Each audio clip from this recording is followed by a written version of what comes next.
Outdoorsman of Reddit, what is the most terrifying experience you've encountered in the woods? Story 1.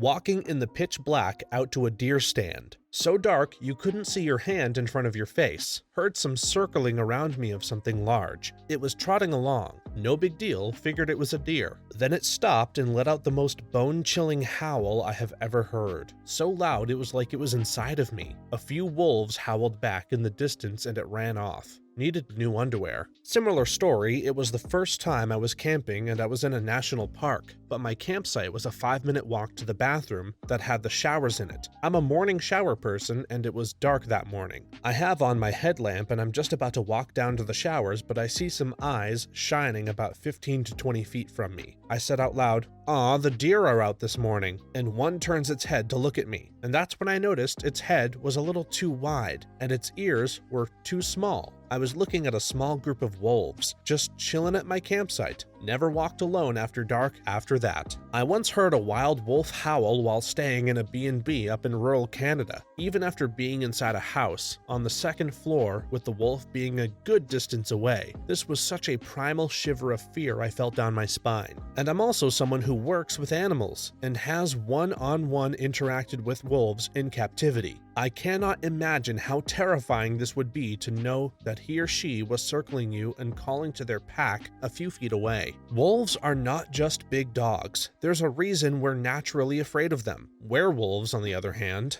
Story 2.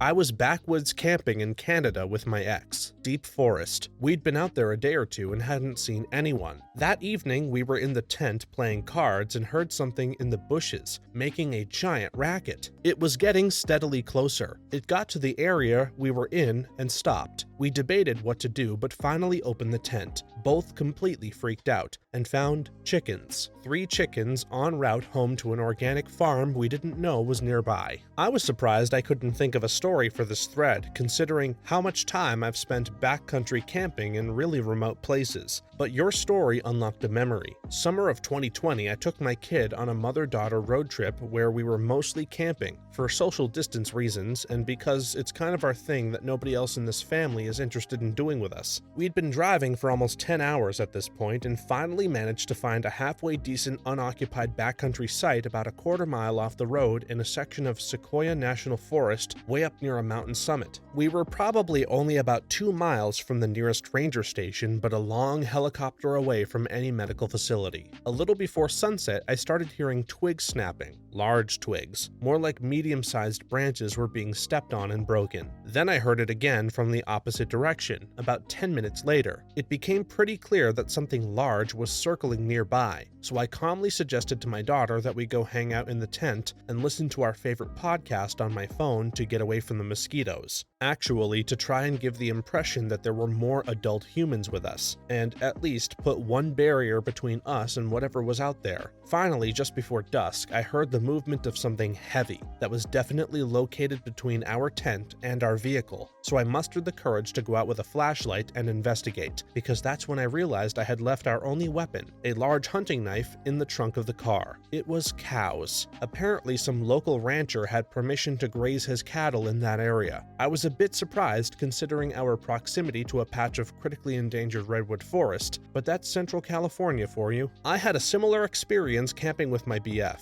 We were sitting by the campfire and all of a sudden something not too far off was crashing through the bushes. It sounded like something the size of a bear was blazing its own trail through some really dense underbrush. After about 2 minutes of this, we were on our feet waiting for this monster to emerge until, boop, a little armadillo pops out, snuffling around for snacks. Chicken and cows and armadillos, oh my. So glad these stories had such silly endings. But has anyone ever heard of cryptids? Story 3.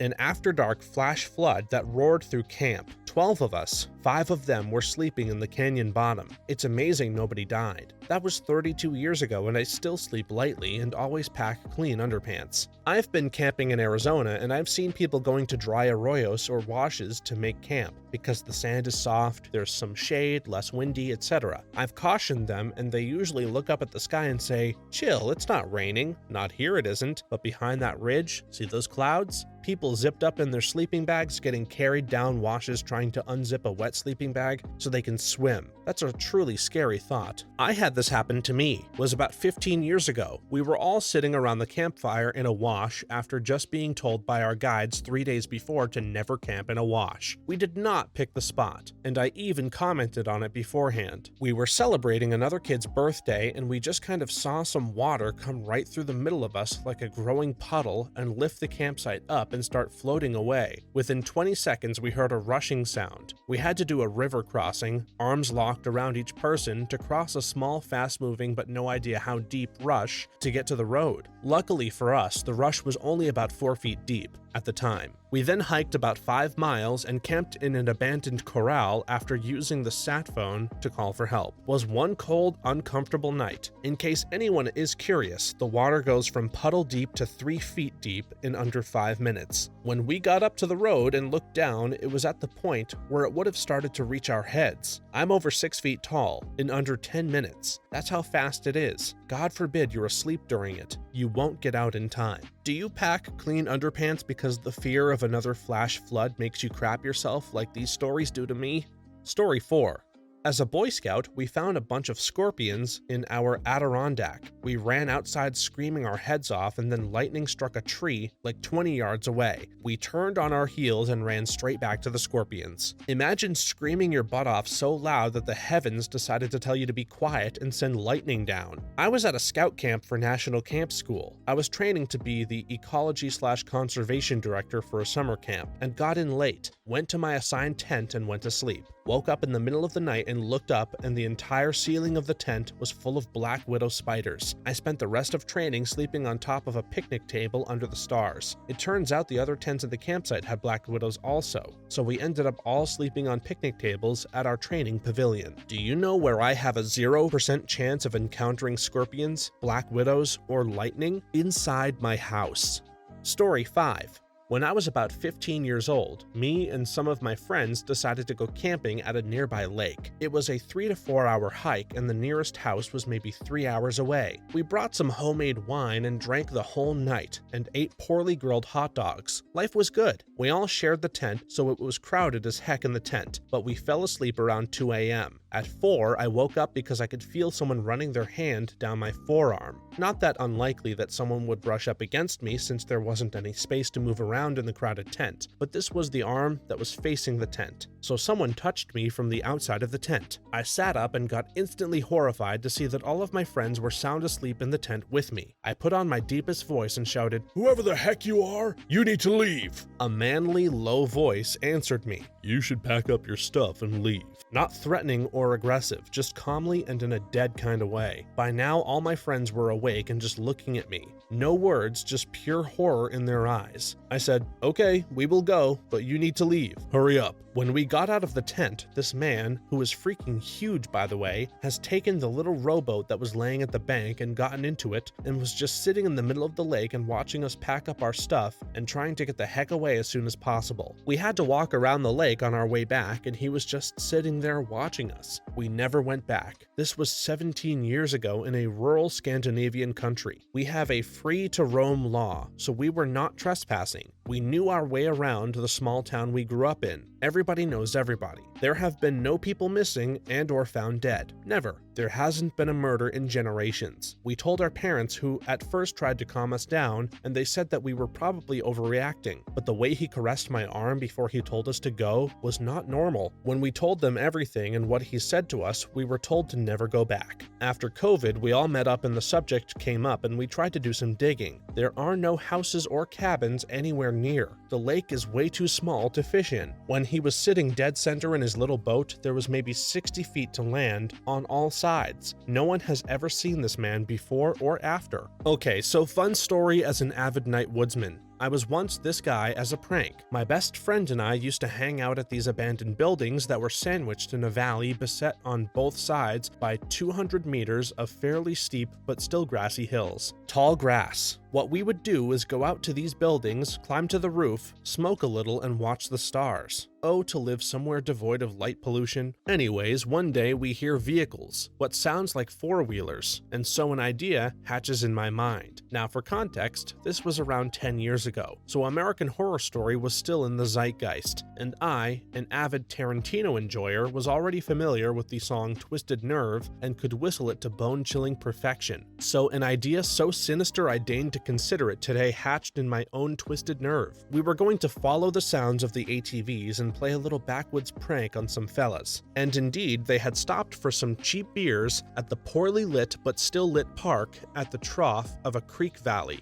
A park with a playground, a picnic area with an overhead corrugated roof, and a small parking lot. They had parked their four-wheelers under the picnic area just across the creek from us. Now this park was poorly maintained, and on our side of the creek was a tennis court half overgrown by the woods, and in there we lay in wait. Dimly lit by the high-pressure sodium vapor lamps, our prey was without preparation for what was to come. Slowly, at what I'd estimate to be a 3/4 tempo, I began to whistle Twisted Nerves. We could immediately hear their laughter dim as they tried to ascertain where the sound was coming from. Dial in on if their ears had deceived them. Certainly, that sound wasn't coming from across the creek, deeper into the woods, out of the line of sight that the orange globe provides. Surely it was from up the hill from the neighborhood, a sound so unnatural it mustn't be from the trees. But no, as the tempo increased, along with the volume, they quickly bailed. One returning me a "forget that, man," and the rest of the night my friend and I got to enjoy the spoils of the absolute crappy beer they left behind. Off topic, kind of, but it reminded me of when I was a kid. With friends, we wanted to go to a half-abandoned hospital/asylum at night to mess around. Someone told us we shouldn't go, and someone said we were not afraid, and the guy, I think it was the cab driver, not sure, said drug addicts gather there at night. And I heard more than one case of attempted rape in there. Don't go. And we were like, oh, if a night shift cab driver is warning you, I may heed the warning. I hear those guys can be intense. Story 6. Many years ago, when I was about 14, I was hiking deep in the woods behind my house with some friends. We were miles away from home, further than any of us had ever gone before, and we came up to the edge of a clearing, and a little further down the tree line we saw a lump of clothes underneath an old deer stand. We got a little closer and we could make out legs and arms and boots. They were wet from the rain and had been there for a while. Obviously, our first thought was that it was a hunter who had an accident and fallen out of his stand and was dead. We were freaked out, and it took us a little bit to get up the nerve to get a better look. It wasn't until we were practically on top of it that we realized that it was a dummy. We had wandered all the way up to the edge of a big Christmas tree farm's property, and the dummy was part of their decorations from a haunted hayride thing they did. They must have forgotten about it when closing up for the year. We had a good laugh, but we were all really scared for a few minutes. A very similar thing happened to me on a river trail in the city. Someone had abandoned one of those witch Halloween decorations, and from a distance it just looked like a person dressed in black, lying face down in the snow. For about 15 seconds, I thought I just found a body. My friends and I would walk this creek by our neighborhood in the summers. On our way, we had noted that the big scarecrow our neighbor had in their garden was missing, but didn't think much more of it though. Anyways, we're doing our creek walks and round a bend to see what looks like a body washed up on the bank. We all froze for I don't know how long before we cautiously approached and found our neighbor's missing scarecrow. Now you know what a crow feels like when it gets fooled. Story 7. I work in the bush and sometimes spend months out there. Most terrifying was seeing a bear start to circle me right as the helicopter pilot radioed me to say he couldn't get to my location because of the weather. Luckily, I had a shotgun with me, and eventually the pilot got down to me. But yeah, sitting there in the sleet while watching that grizzly slowly and sneakily try to cut around my position in the fading light was absolutely terrifying. The whole time I was trying to come up with possible ways to keep me from being outflanked and to keep visual contact with it in case I had to shoot it. This was in the late fall, so the bear probably hadn't put on enough fat for the year and was looking to supplement it. Spooky stuff. Those sound like the same conditions that Timothy Treadwell and his companion got munched in. It was his girlfriend, Amy Huguenard. She was terrified of bears and did not want to be there, according to her journal. They stayed later into the year than they normally did during a very lean year for food, supposedly because Treadwell didn't want to pay a fee the airline was asking for. Camped next to a stream where they saw bears he didn't know diving for fish, and he admitted he wasn't comfortable around those same bears on camera. Then they got attacked and eaten by at least one bear. When the bush pilot landed the next day, he found an abandoned campsite and was charged by a bear. After the pilot called the authorities, they found the bodies and had to shoot 2 bears. They autopsied one and found human remains. Apparently, there's an audio-only video that captures Treadwell being attacked and eaten, and Huguenot trying to save him. There's a ton of controversy about it because there are a lot of fake videos out there. Supposedly, it's never been copied, much less posted, but that's also impossible to verify. People who have seen it have pretty much only spoken up to shoot down the more popular fakes, but very few details of the video have ever been made public, besides that it exists, and the gist of its contents. All in all, he played with fire and got both of them killed, plus 2 bears. What a brutal way to go. Huguenot trusted Treadwell and died because of it. The thing that most blows my mind is that Timothy, who loved bears and spent years and years with them, didn't know the basic safety tips for surviving a grizzly attack. His girlfriend had to remind him to play dead as the attack began, and it succeeded in making the bear leave him alone. Unfortunately, a crucial detail about the playing dead method is that you must continue to do it for at least 15 minutes. The bear will still be nearby, and if you get up and start making noise again, it will return and resume the attack, which is exactly what happened to Timothy. His girlfriend was so horrified that she apparently couldn't stop screaming, which prompted the bear to then kill her as well. I know I'm armchair quarterbacking here because it's extremely easy to forget everything you've learned about safety when you're injured and panicked. If you're going to live among bears and you don't believe in using bear spray or guns, though, you should probably run through drills over and over of what to do if an attack happens. Make it second nature. I thought all you had to do was scratch its back with bamboo and give it a pot of honey. Is that not right? Story 8.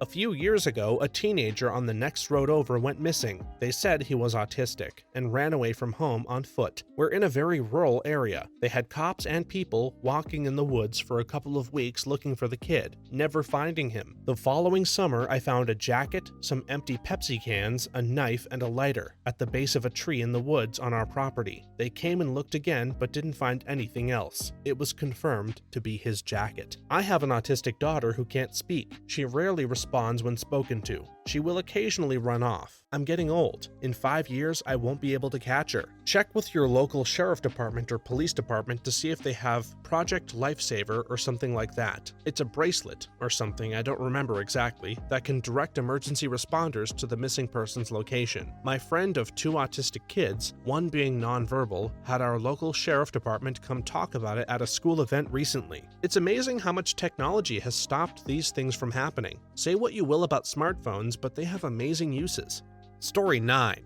I was backpacking with my dog about 12 miles from the road and trailhead, so pretty far from people, though popular enough that other hikers might be around, though we saw no one all day. About 2 a.m., my dog started this really low, deep growl and woke me up. Turned on my headlamp and saw his teeth showing, and he was right on top of me. I heard heavy footsteps, black bear or moose, near the tent. I leashed my dog so he wouldn't tear through the tent, and the footsteps moved further away, but kept circling my tent. All of my food and toiletries were hung in a tree in a bear bag, nothing in the tent to draw a bear's attention. I clapped my hands. Something was still slowly circling, not something a moose would do, and a bear might if he wanted food. But I had nothing and a really big dog with me. I decided to step out of the tent with the leash in one hand and bear spray in the other, yelling, "Hey bear!" The footsteps stopped. Dog's nose was in the air, telling me to look right, but nothing in my headlamp that I could see. Didn't hear anything run off, but it was quiet. I gave it 5 minutes or so, got back in the tent, and it started up again, slowly circling maybe 50 feet from me. Maybe an hour later, I heard footsteps wander off into the woods. At dawn, I took the dog and the bear spray and started looking for tracks. I found a clear path in the leaves that had been trampled, but no tracks. The dog's nose was on the ground, and I followed his lead, and he followed the loop around our campsite. We finally see a few human footprints, not show tracks, a regular size, not Bigfoot, bare human foot. Plus,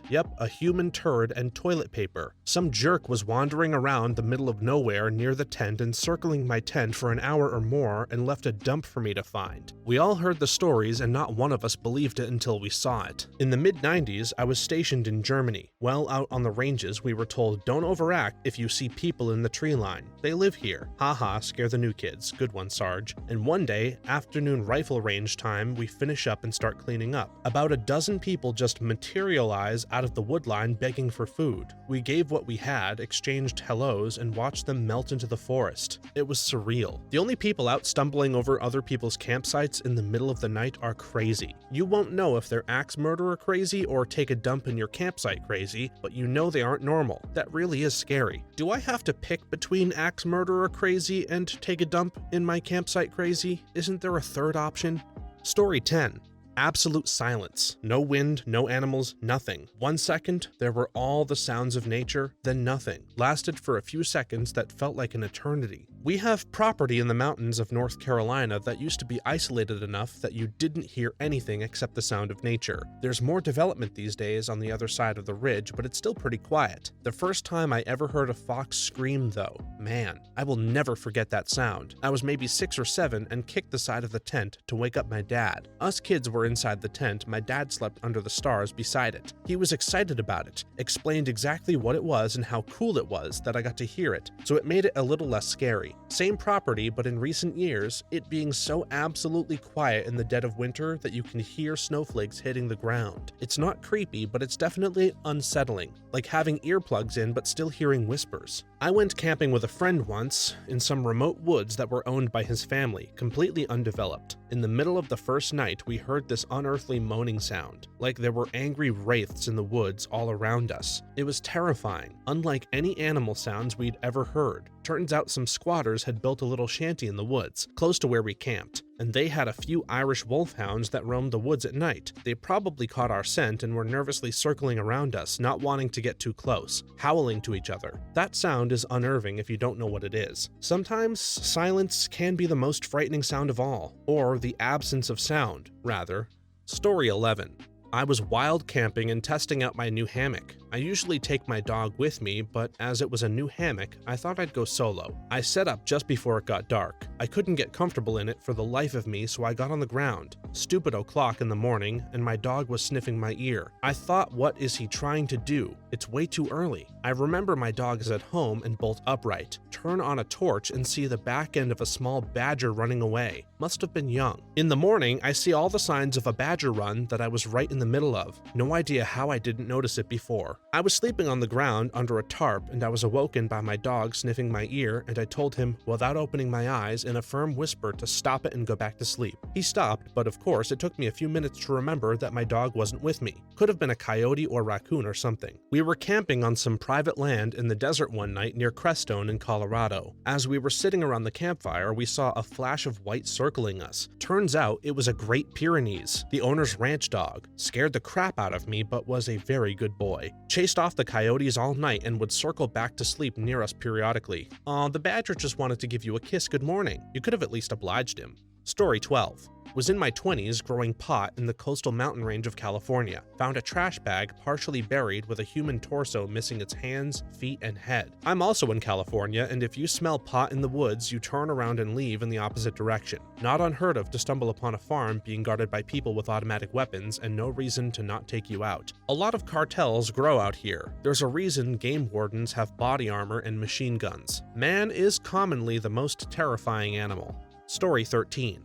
Backpacking the Maryland or Pennsylvania section of the Appalachian Trail around the age of 17. 4 of us were sleeping under a tarp tied up with a paracord, so we only had protection from the rain. I'm guessing around 2 a.m. I'm woken up by hearing branches breaking and movement nearby. Nothing out of the normal. This time of year, the worst it could be is a lone, curious black bear, and they don't really pose any real threat. The sounds started getting closer and more rhythmic. Definitely something walking. I turn on my side to see if I can see anything. As the walking is getting closer, I start to see movement in the leaves with nothing making it. I perfectly hear a person walking towards us and eventually making its way around our makeshift shelter. I freaked out and lay in complete silence for what felt like an eternity until my friend lying next to me finally said, "You heard that too, right?" Nearly jumped out of my sleeping bag, but also confirmed I didn't dream the whole thing. Still have no explanation and half convinced we just had a collective fever dream. In a non-paranormal sense, and way scarier than what I typed above. I was stalked by a mountain lion in the Rockies a few years ago.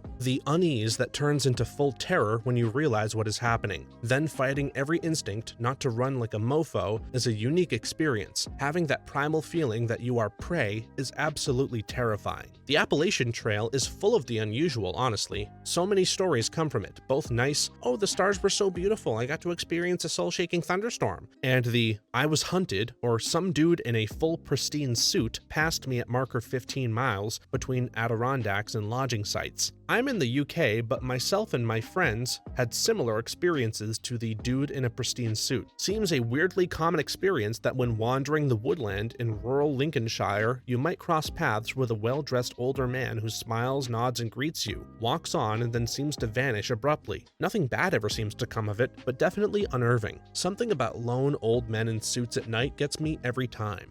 Story 14.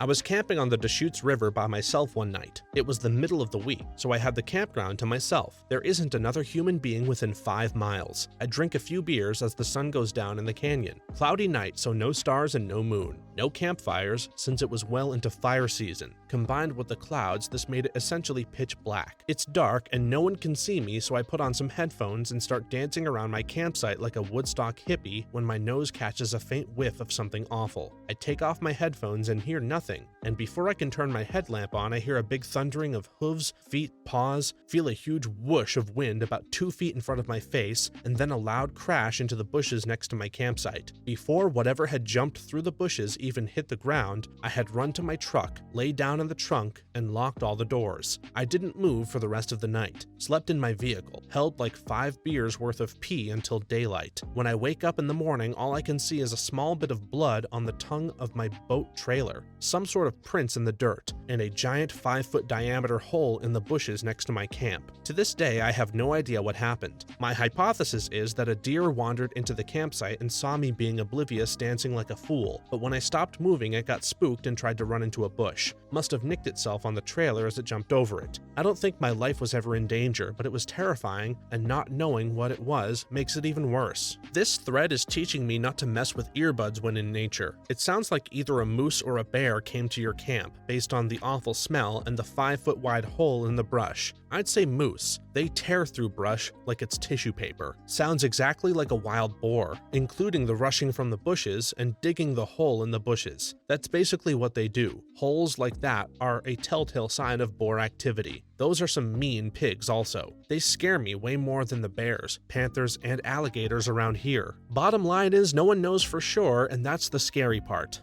Story 15.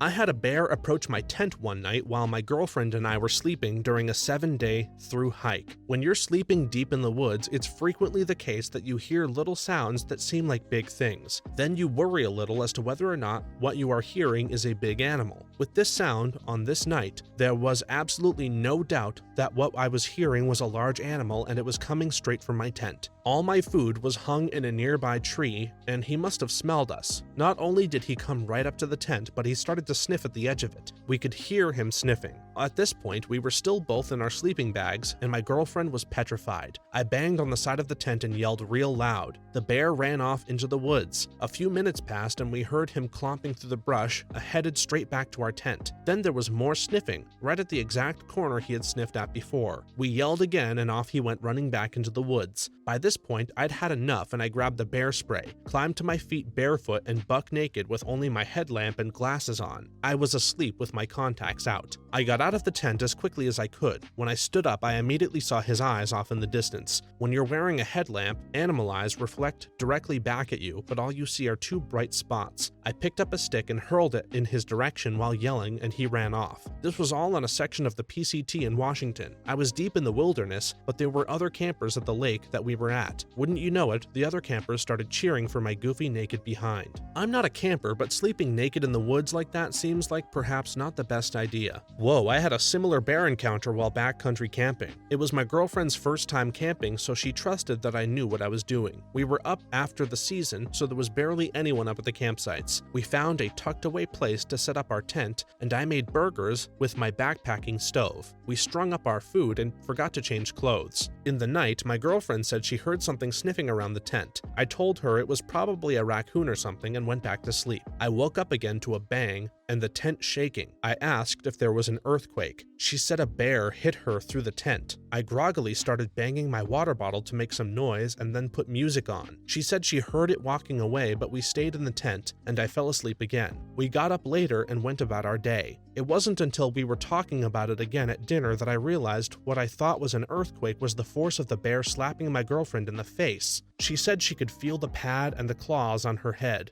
She thinks she was moving her head around in the tent and scared the bear, who did a prod on the tent with his paw. Your tent was just attacked by a bear, so you just turn on some music and go back to sleep? Dude, I wish I had an ounce of your chill. Thanks for watching until the end. If you have a similar story that you would like to share, please leave it in the comments below. If you enjoyed these stories, please leave us a like and subscribe. For more videos like this one right now, please stop by our channel. Thanks again, and see you next time.